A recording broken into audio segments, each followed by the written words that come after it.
क्या आपको पता है, कुछ लोग समुद्र में शार्क मछली को पकड़कर उसके पंख काट लेते हैं और फिर शार्क के बचे हुए शरीर को फिर से समुद्र में फेंक देते हैं। लेकिन लोग शार्क के साथ ऐसा क्यों करते हैं? शार्क को वापस समुद्र में फेंकने से क्या फायदा होता है? और बिना पंख की शार्क समुद्र में जाकर क्या करती है? आइए जानते हैं समुद्र में होने वाली शार्क मछली की यह अजीबोगरीब घटना के बारे में। शार्क के दांत इंसानी दांतों के मुकाबले 100 गुना ज्यादा मजबूत होते हैं।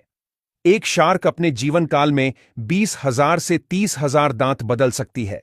इंसान की मुंह में जैसे ऊपर और नीचे दांत की एक एक लाइन होती है, वैसे ही शार्क के मुंह में एक साथ 10 से 15 लाइन होती है। व्हेल शार्क के मुंह में 3,000 जितने छोटे दांत होते हैं, जो कई पंक्तियों में बिठाए हुए होते हैं, जो अब तक के सबसे ज्यादा दांत है।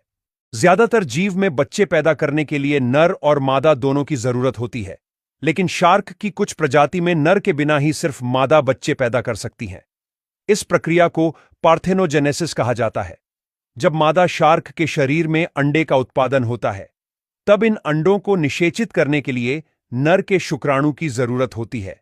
लेकिन जब मादा शार्क लंबे समय तक अकेली रहती है और उसे नर का शुक्राणु नहीं मिलता, तो उसका शरीर एक स्वचालित प्रक्रिया शुरू करता है और अंडे में मौजूद एक पोलर बॉडी खुद ही अंडे को निषेचित कर देता है और आगे चलकर एक बच्चे का जन्म होता है।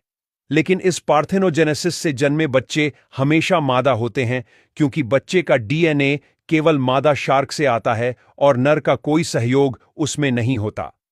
वैज्ञानिक अभी भी इस प्रक्रिया पर शोध कर रहे हैं कि शार्क की तरह इंसान में यह परिवर्तन हो सकता है क्या। अब जानते हैं कि कुछ लोग शार्क के पंख काट के समुद्र में क्यों फेंक देते हैं और बिना पंख की शार्क समुद्र में जाकर क्या करती है। दरअसल कुछ लोग समुद्र में दूर तक जाकर अवैध तरीके से शार्क का शिकार करते हैं और फिर जो भी शार्क उसके जाल में फंसती है, उस शार्क को पकड़कर उसके फिन्स यानी पंख काट लेते हैं और फिर वह जिंदा शार्क को वापस समुद्र में फेंक दिया जाता है। यह शार्क के पंख काटने की प्रक्रिया को शार्क फिनिंग कहा जाता है। शार्क के कटे हुए पंख बहुत ही कीमती होते हैं। उसका उपयोग मुख्य रूप से शार्क फिन सूप बनाने में किया जाता है। एशियाई देशों जैसे कि चाइना, जापान और कोरिया में यह एक लग्जरी डिश मानी जाती है और धनवान लोग उसे काफी पसंद करते हैं।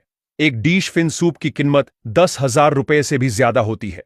सिर्फ शार्क फिन सूप बनाने के लिए हर साल 10 करोड़ से ज्यादा शार्क का शिकार किया जाता है।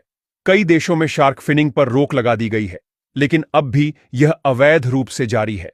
शार्क के पूरे शरीर की कीमत इतनी ज्यादा नहीं होती है जितनी कि सिर्फ पंख की होती है। इसलिए शिकार